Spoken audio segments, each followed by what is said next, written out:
Muy bien, pues muchas gracias por acompañarnos.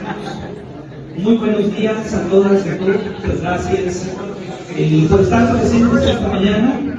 Aún observo que tenemos algunos espacios disponibles en nuestra parte delantera para nuestros compañeros y compañeras que están de pie. Por favor, confianza, pueden pasar a este espacio para pensar. Y bueno, en primera instancia agradezco a las autoridades municipales, a las autoridades educativas que han hecho posible que estemos reunidos en esta conferencia, y desde luego agradezco a todos ustedes por su asistencia, por su participación. Y bueno, esperamos que todos podamos disfrutar. Vamos a estar hablando en dos contextos. Uno de ellos tiene que ver con la enseñanza de las matemáticas básicas. Es parte del objetivo de nuestra discusión. Vamos a hablar un poco sobre diversas maneras de hablar de cómo podemos crear situaciones que favorezcan el aprendizaje de las matemáticas. Pero por otro lado vamos a tratar de poner estas ideas en un contexto muy específico, que es el contexto de la nueva escuela mexicana, ¿sí? La nueva escuela mexicana, que es el modelo educativo o el proyecto educativo, digamos, actual por parte de la Secretaría de Educación Pública, y que a pesar de que la Secretaría de Educación Pública ha hecho esfuerzos importantes por divulgar muchas ideas de este proyecto, como que todavía no sentimos las maestras y los maestros que tengamos todas las ideas. Es decir, como que hace falta divulgar un poquito más en qué consiste. Entonces, vamos a comenzar hablando un poquito de matemáticas. Adelante, por favor. Y vamos a hablar directamente de uno de los conceptos que vemos en la educación primaria: los números cuadrados. ¿Se acuerdan cuáles son los números cuadrados? Escucho un silencio. ¿Sí? ¿Sí se acuerdan? ¿Sí? A ver, yo ahí tengo. Lo primero que quiero decirles es que los números cuadrados han sido estudiados desde la antigüedad, ¿sí? Y uno de los primeros que estudiaron estos números fueron estos dos señores que aparecen. De este lado tenemos a Pitágoras de Samos, ¿sí? Un filósofo y matemático griego, y todos recordamos el teorema de Pitágoras. ¿Se acuerdan de él? ¿Sí? Es muy famoso, ¿no? El teorema de Pitágoras. Pitágoras, por ejemplo, tenía la idea de que los números representaban la perfección, ¿sí? Y por otro lado tenemos a Euclides. Euclides, que va a ser un personaje muy importante, porque va a ser un matemático importante de su época, en la época griega, pero que además le va a dar a las matemáticas un método. A ver, lo explico. Antes de Euclides, el escrito más importante de matemáticas que existía lo hizo justamente Pitágoras, que fue un compendio de saberes matemáticos. Bueno, en la época griega, si recordemos, el papel es chino. Los griegos no escribían sobre el papel. El pergamino, los chinos fueron quienes lo inventaron. Pero los griegos no tenían papel, al menos no en la antigüedad, ¿sí? Los griegos escribían sobre piedra. Esa es la razón por la cual a lo que los griegos escribían le llamaban criba. Entonces, una criba no es otra cosa más de que un escrito sobre piedra. Como ustedes pueden imaginarse, escribir sobre piedra era muy caro. Entonces, se escribía solamente cosas importantes. Entonces, Eratóstenes fue el primero que hizo una criba de los números primos. ¿Quién recuerda cuáles son los números primos? ¿Ni idea? Son divisibles en la unidad y por ellos mismos. Exacto, muy bien, muchas gracias, profesor, brillante, muy bien. Un número primo es un número que solamente es divisible entre la unidad y por el mismo. Entonces, si nosotros hiciéramos, si tomamos esa lista de los números del 1 al 100, por ejemplo, ¿cuál sería el primer número primo? El 2. Después, el 3. Después, 5. el 5. Después, el 7. Después, el 11. Después, 17, ¿verdad? Y así podríamos continuar. Esos son los primeros números primos. Bueno, el conjunto de los números primos es un conjunto infinito. Pero quiero platicarles que muchas de las grandes preguntas que hoy en día tenemos en las matemáticas tienen que ver con los números primos. Porque los números primos satisfacen un teorema que vamos a estudiar el día de hoy que se llama el teorema fundamental de la aritmética. Y este teorema fundamental de la aritmética nos ayuda a darnos cuenta que todo número es producto de números primos o de potencias de números primos. 1. 3 es 1 más 2. 6 es 1 más 2 más 3. 10 es 1 más 2 más 3 más 4. 15 es 1 más 2 más 3 más 4 más 5. Y así podríamos continuar. Entonces, un número triangular es siempre igual a la suma de los números naturales consecutivos. Y entonces, ¿cuánto vale la suma de los números triangulares consecutivos? Pues Gauss descubrió que valían tanto como n por n más 1 sobre 2. A ver, explico esto. A lo mejor te he escuchado hablar este problema que a Gauss lo pusieron cuando iba en quinto grado de primaria. Su maestro le pidió contar del 1 al 100. Por cierto, en el siglo de Gauss, siglo XVIII, ya existían las calculadoras. Porque las calculadoras las descubrió Blas Pascal un poco antes, pero el detalle está en que no todos tenían acceso a una calculadora, solamente las casas de moneda o el gobierno. Los ciudadanos no tenían una calculadora. Las personas calculaban a mano. Entonces, mientras que muchos niños empezaron sumando de manera ordinaria del 1 al 100, Gauss descubrió una manera rápida de hacer. Él descubrió que se acomodaban los números del 1 al 100 y luego los acomodaba del 100 al 1, si eso lo están imaginando todos. Hay un factor común. ¿Cuál es? Fíjense, 1 más 100, 101. 2 más 99, 101. 3 más 98, 101. 4 más 97, 101. Y así podríamos continuar. Las 100 sumas dan 101. Entonces sería 100 sumas por un factor común que es 101 entre 2, porque sumó 2 veces del 1 al 100. Y eso es exactamente lo que expresa esta fórmula. 100 por 101 entre 2.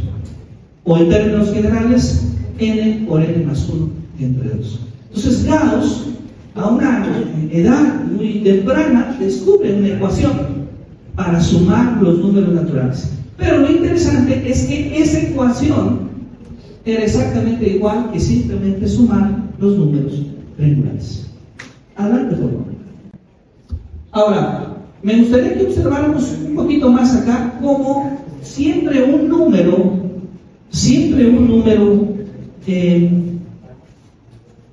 como los que tenemos acá, vamos a llamarle números cuadrados. Veamos esto, por favor. Hay una relación entre los cuadrados y los triangulares. Por ejemplo, 1 más 3 es 4, y es un cuadrado, ¿verdad? 1 más 3 más 5, ¿cuánto es? 9, que es un cuadrado. 1 más 3 más 5 más 7, 16, que es un cuadrado. 1 más 3 más 5 más 7 más 9, 25, que es un cuadrado. Es decir, nosotros siempre vamos acomodando con fichas, podemos observar que si nosotros sumamos, ¿qué regla se está cumpliendo? Estamos sumando números que son ¿qué? Impares. ¿Y qué nos da la suma de esos números impares? Nos da un número cuadrado. Y ven que lo vamos a representar con una fichita. A ver si ustedes me pueden decir cuál es el siguiente número cuadrado, maestros.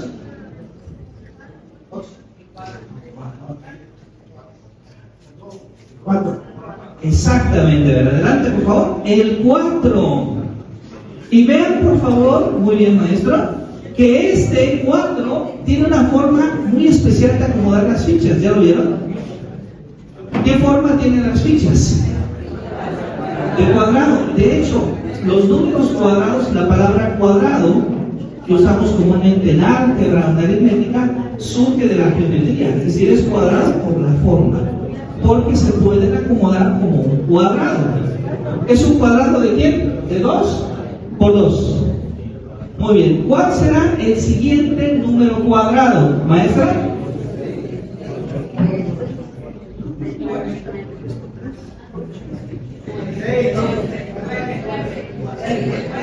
El 9. Ahí está el 9. Vean, por favor. Tenemos ahora un cuadrado de 3 por 3. ¿Cuál será el siguiente número cuadrado? ¿Seguros? No sé, ¿verdad? ¿Cuál sería? Exactamente, adelante por favor. 16, 4 por 4, 16. 5 por 5, 6 por 6, 7 por 7. Esos son los números cuadrados, ¿se acuerdan? Ahora vean qué bonito que esos números los podemos escribir también como fichas. Estas fichas nosotros las podemos tener como cortes de cartulina o como corcholatas casualmente de algún tipo de envase, y los niños pueden contar con esas fichas. Piaget fue uno de los primeros que estudió esto. Y sí, siempre que hablamos de la enseñanza de las matemáticas, Piaget es una referencia, como lo dijo la maestra Zoila, importantísima. En los años 50, Piaget escribió la teoría del desarrollo cognitivo y la epistemología de las matemáticas. Esencialmente, lo que nos dice Piaget es que el pensamiento matemático se construye a través de la acción. Eso va a ser muy importante. Y esto va a hacer que otros escritores, otros pedagogos después de Piaget se interesen en crear instrumentos para favorecer el aprendizaje. Así es como surge la didáctica y así es como surge muy especialmente el material didáctico. Basados en la idea de que el conocimiento y el pensamiento matemático puede ser de alguna manera motivado en desarrollar material concreto. Entonces, el pensamiento matemático se refiere más a la habilidad cognitiva que desarrolla una persona con respecto a las matemáticas. El conocimiento se refiere a crear una estructura cognitiva ligada primordialmente a que conozca conceptos, resultados, leyes, teoremas. Lo digo de manera muy breve. Conocimiento matemático sería que un niño memorice el teorema de Pitágoras. Por cierto, ¿qué dice el teorema de Pitágoras, maestro?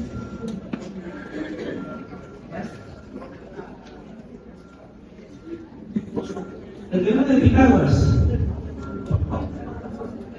La suma de los catetos es igual al cuadrado de los suma al cuadrado de los catetos. Muy bien, maestro.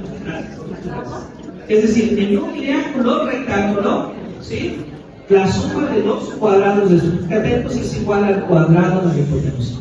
Esto que acabo de decir, muchos niños de sexto año de primaria y de secundaria lo memorizan, pero no saben cómo aplicarlo. Tienen el conocimiento, pero no tienen el pensamiento matemático. ¿Cuándo se genera el pensamiento? Cuando no solamente lo citan, sino cuando tienen la capacidad de calcular el lado de un triángulo rectángulo. Cuando tienen la capacidad de poder calcular, bien sea experimentalmente, físicamente o aritméticamente. Entonces, cuando hablamos de aprender matemáticas, tendremos que referirnos a los dos aspectos: conocer y pensar. Conocer y pensar. Y los aspectos se educan de una manera diferente, porque a veces nosotros hacemos mucho énfasis en nuestra enseñanza en conocer, más en conocer que en pensar. Adelante, por favor. Y tercero, ¿qué influye en el aprendizaje de las matemáticas? ¿Qué influye? Y me gustaría que esta última pregunta, ¿qué influye sobre el aprendizaje de las matemáticas?, la respuesta viniera desde la práctica docente, no desde pensarnos como el alumno, sino yo como profesor que observo a mis estudiantes, que influye en cómo mis estudiantes aprenden. Bueno, es el momento entonces de pasar el micrófono para escuchar sus comentarios, sus ideas. ¿Quién nos comparte la primera idea de alguna de estas tres preguntas?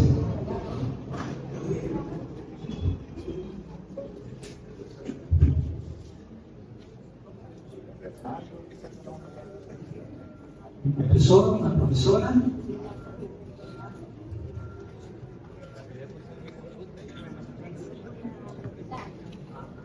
¿Quién nos comparte una primera reflexión? Por favor. Creo que no, el micrófono no va a alcanzar, pero no sé si probablemente le pueda dar. ¿Qué influye en el aprendizaje de las matemáticas? Definitivamente para nuestros alumnos el contexto en el que se desenvuelven. Ver de qué familia vienen, a qué es lo que se dedican. Generalmente cuando tenemos alumnos en clase, los papás se dedican al comercio y ellos están directamente relacionados en ese tema. Generalmente, o siempre, es que son los que contestan más rápido, resuelven, incluso mentalmente ya tienen las respuestas. Más que por escrito o cualquier situación, el cálculo mental es muy desarrollado en ellos. Muy bien, muchas gracias, maestra. Gracias. ¿Cuál es su nombre, maestra? Jocelyn. Muchas gracias, maestra Jocelyn. Muy amable, muchas gracias. ¿Alguien más desea compartirnos una reflexión propia? Maestra, por favor. Buenos días.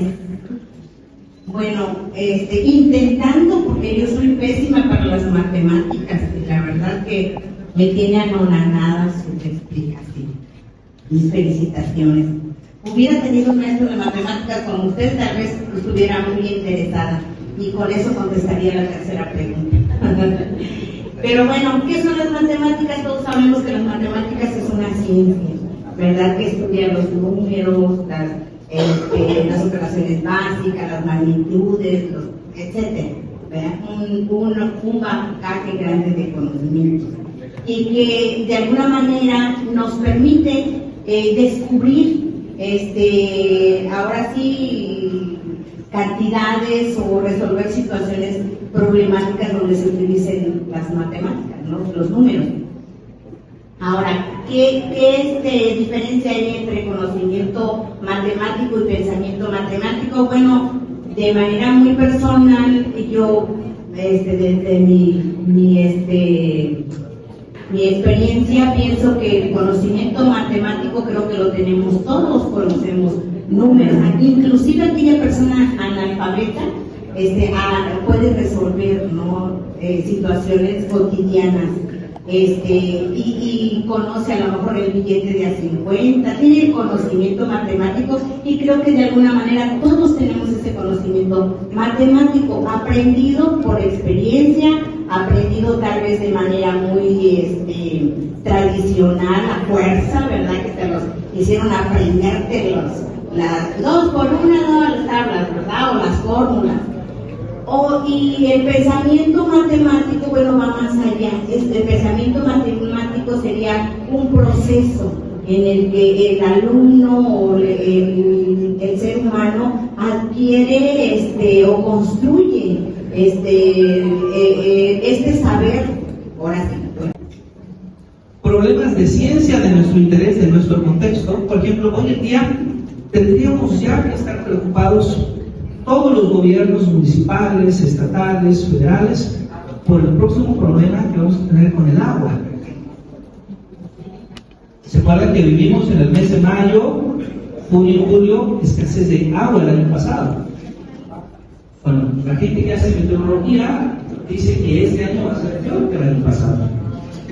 Y entonces los gobiernos y las personas, los ciudadanos, nosotros, tendremos desde ahora que estar pensando ¿cómo vamos a resolver esos problemas? Ese es un problema de ciencia. Y también es un problema de ingeniería, porque hay que abastecer a muchos hogares de agua, y ahí podemos usar las matemáticas. Entonces, STEAM tiene esta mirada interdisciplinaria. Adelante. Un poco después de STEAM, apareció STEM. En realidad, si se fijan, solamente le agregamos una A. La A que se agrega es de arte. Y es que faltaba agregar esta visión muy importante que tiene la ciencia, que la ciencia también puede decir particularmente las matemáticas como un arte. Entonces, George Jackman incluye un modelo educativo donde hablamos de ciencia, de tecnología, de ingeniería, de artes y matemáticas.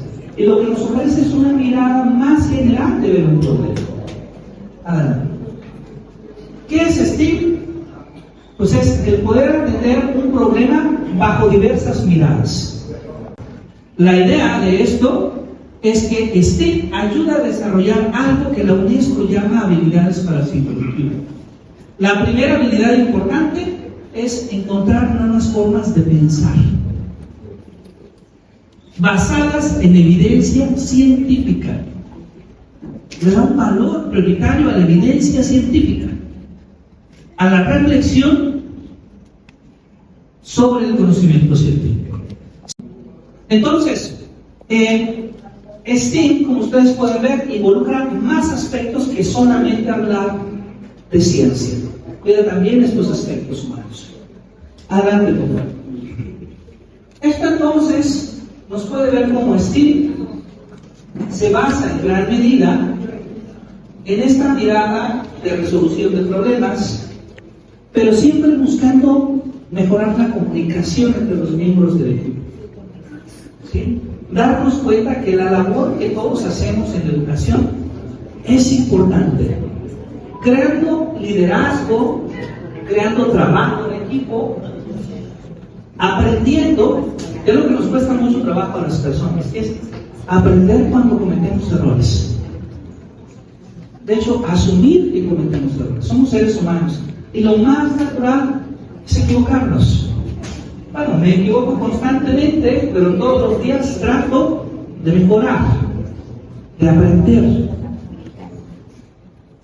La creatividad, ¿sí? Un aspecto muy importante. En muchas ocasiones se ha pensado de manera equivocada qué significa aprender matemáticas. Y a veces hemos creído que se aprende más matemáticas cuando alguien recuerda más ecuaciones o más fórmulas.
Muy bien.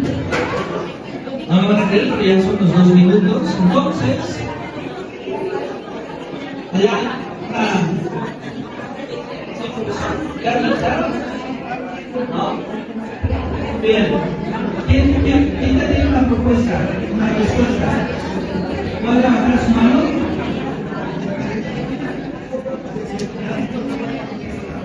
Solo una persona.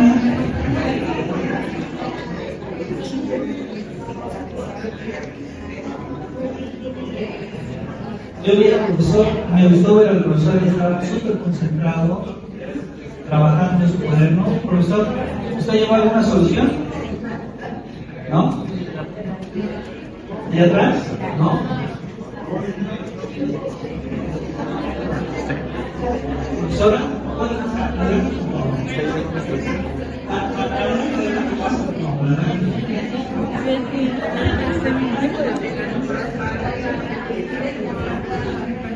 Después no me quiebro la tía.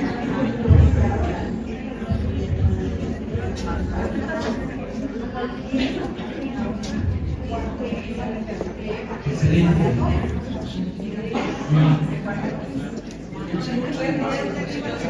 Muy bien, vamos a escuchar todos, les pido su atención a todos, vamos a escuchar la explicación de la profesora Jocelyn. Un aplauso para la profesora que nos va a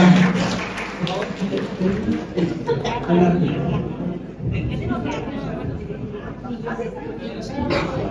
Ok, escuchamos todos, por favor. Yo le voy a acercar el micrófono. Sí. Rosa es una X. Al conversar con sus 4 amigas, sabe que su estatura, sabe su estatura y dice: yo soy 5 centímetros más alta que Ana. Por lo tanto, está en este nivel, ¿no? 5, 1, 2, 3, 4, 5. Quiere decir que Ana está aquí, en esta estatura. Ahí vamos. Vamos tantito. Luego más alta que Ana. Pero Dina es 3 centímetros más baja que yo. Dina, 1, 2, 3 centímetros. Aquí tenemos a Dina. Ajá. Dina es 3 centímetros más baja que yo. Ana es 2 centímetros más alta que Eva. Ana, 1, 2, más alta que Eva.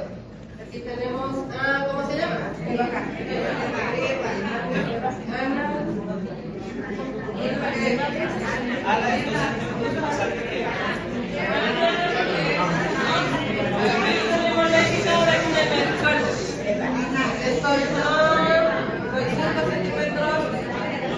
Déjenles un poquito de silencio para que la maestra se pueda concentrar.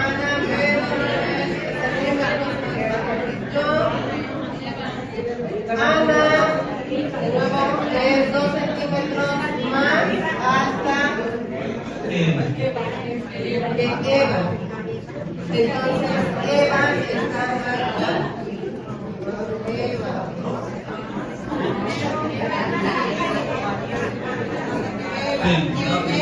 Vamos a pedirles un poquito de silencio para que...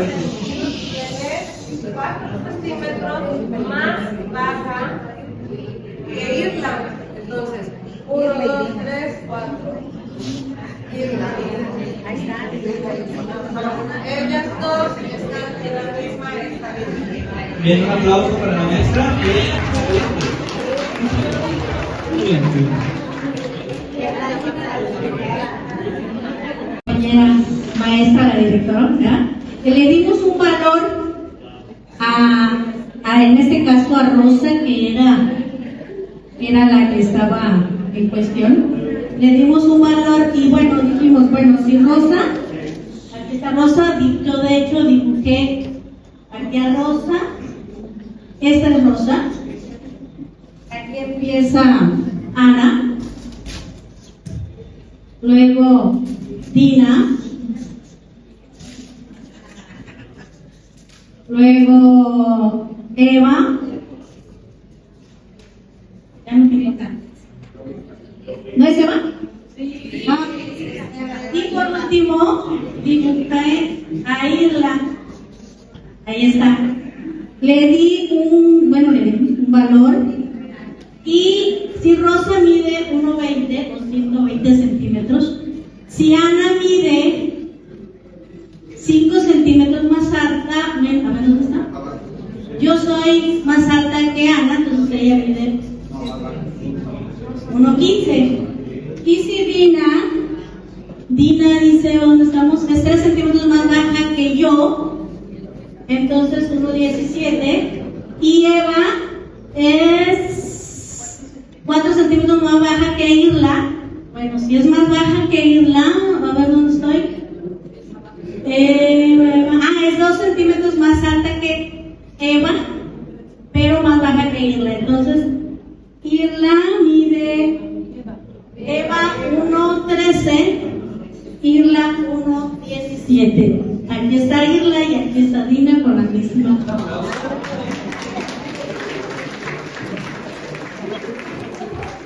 Muy bien, muy bien. Muchas gracias.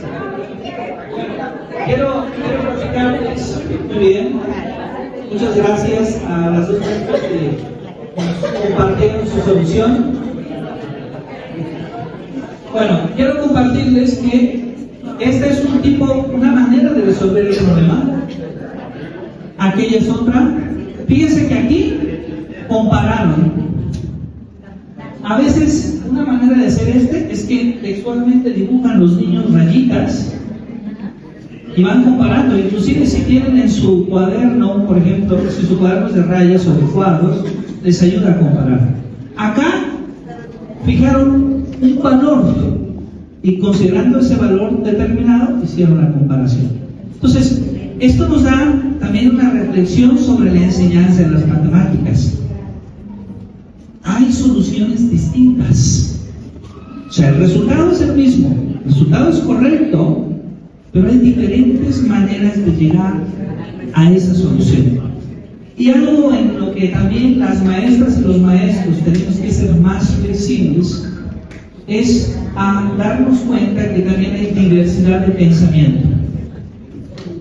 Hace varios años, básicamente hace como unos 2 siglos y medio, un pensador alemán se refirió a las matemáticas como una ciencia exacta. Y este término ha sido mal interpretado, porque el término exacto lo interpretamos de muchas formas. Para algunas personas lo han interpretado que el resultado es único y que la forma de resolver es única. Y lo que acá digo es que no es así. Esa no es una interpretación correcta. Hay muchas maneras de llegar al resultado. Lo que importa es analizar el método, que el razonamiento sea correcto. Aquí tenemos 2 maneras de llegar al mismo resultado. Muchas gracias a las compañeras. Un aplauso para ellas. Y bueno,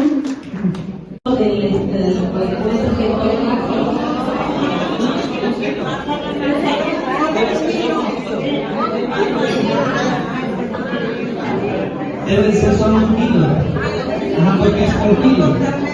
Ajá. Por kilo, ¿verdad?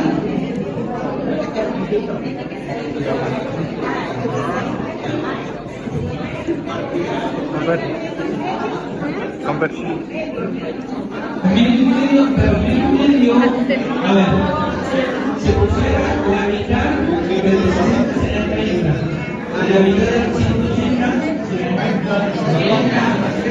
sería 120, y tiene que valer 150.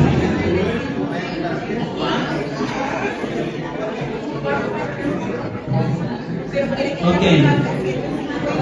Bueno, como nos queda poquito tiempo, voy a platicarles un poco de la respuesta, ¿ok?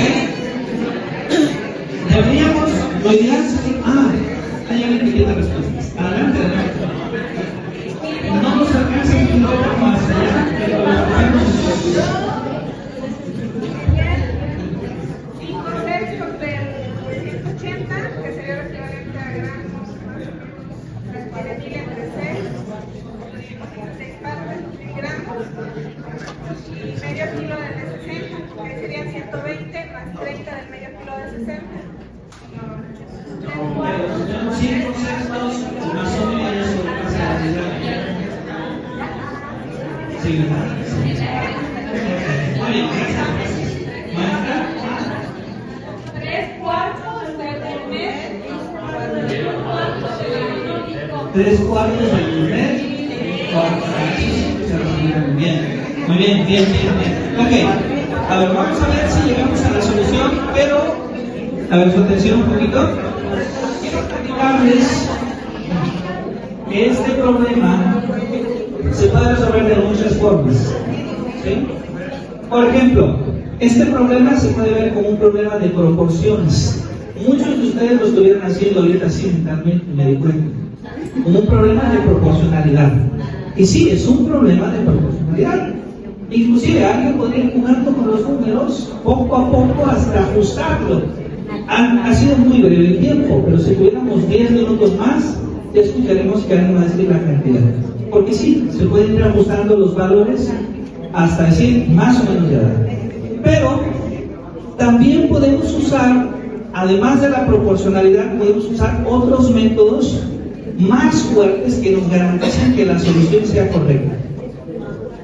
Por ejemplo, podemos usar el concepto de sistema de ecuación lineal. Adelante. Brevemente les voy a comentar, ¿sí? Imaginemos que ustedes llaman a la cantidad de café económico y B a la cantidad de café gourmet.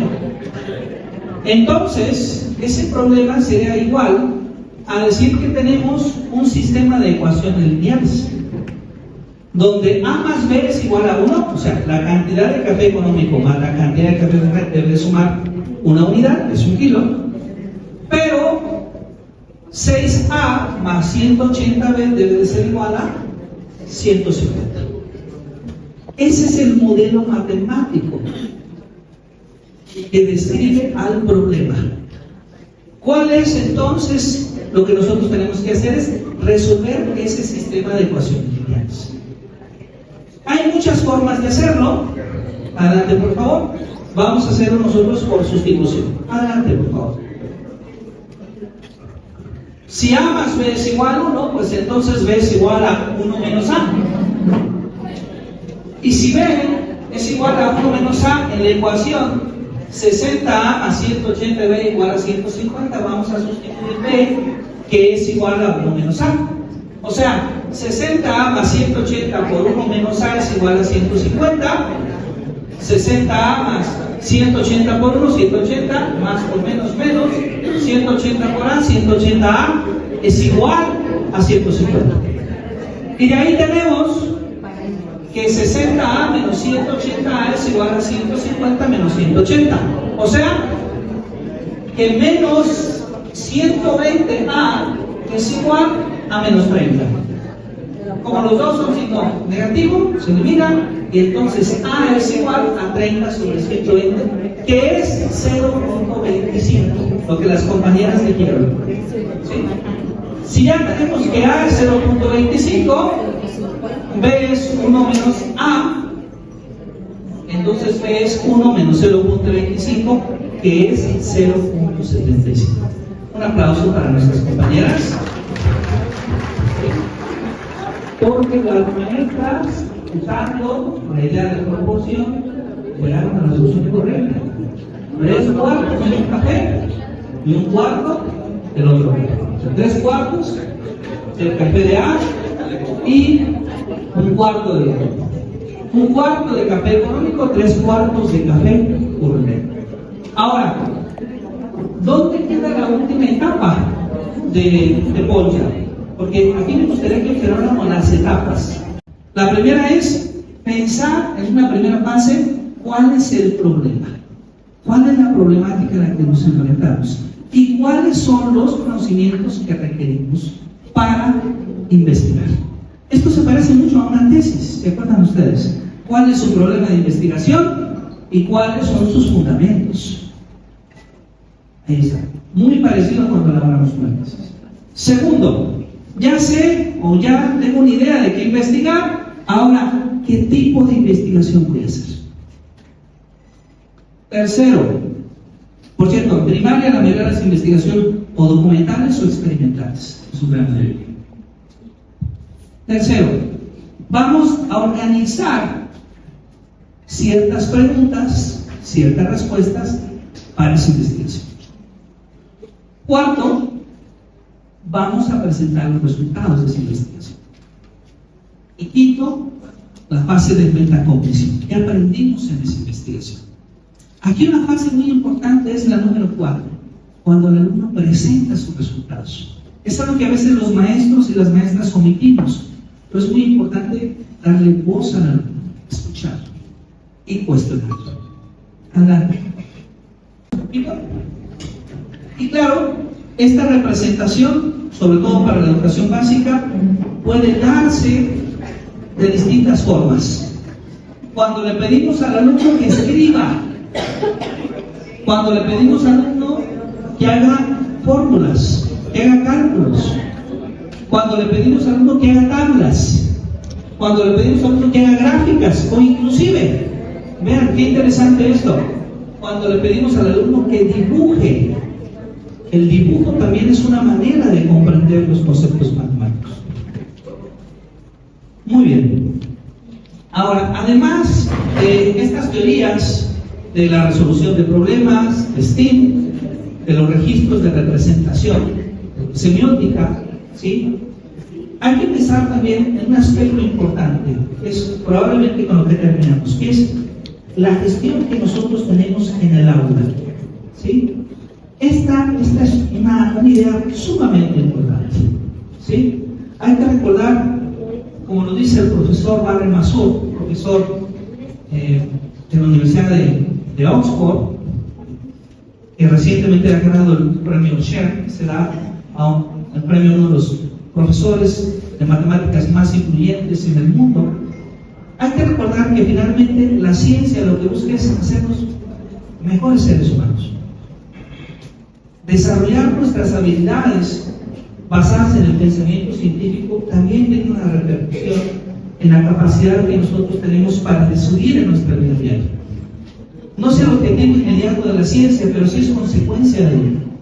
Entonces, hay que buscar que el salón de clase sea un espacio inclusivo, sea un espacio de respeto para todos los estudiantes y muy especialmente para aquellos que tienen dificultades con las matemáticas. Que la matemática sea accesible, que la matemática nos permita tratar de potencializar las habilidades que nuestros alumnos tienen. Entonces, en lugar de ver a la matemática como algo que discrimina, como algo que castiga, hay que ver esta otra parte de la matemática. Finalmente, uno de los aspectos más importantes para hacer una buena enseñanza es aprender a disfrutar de las cosas. Hay que aprender a disfrutar de las matemáticas. Y entonces esto, desde luego, involucra un cambio de actitud que nosotros tenemos como profesores. Si nosotros disfrutamos nuestra clase, es mucho más probable que nuestros alumnos también la disfruten. Si nosotros llegamos a nuestra clase preocupados, sin el deseo de dar clases, imagínense. Si para nosotros es difícil, para ellos debe ser mucho más difícil. Entonces hay que reencontrar nuestra vocación. Bueno, yo espero que esta breve conferencia nos haya hecho reflexionar un poco sobre el desarrollo de las matemáticas.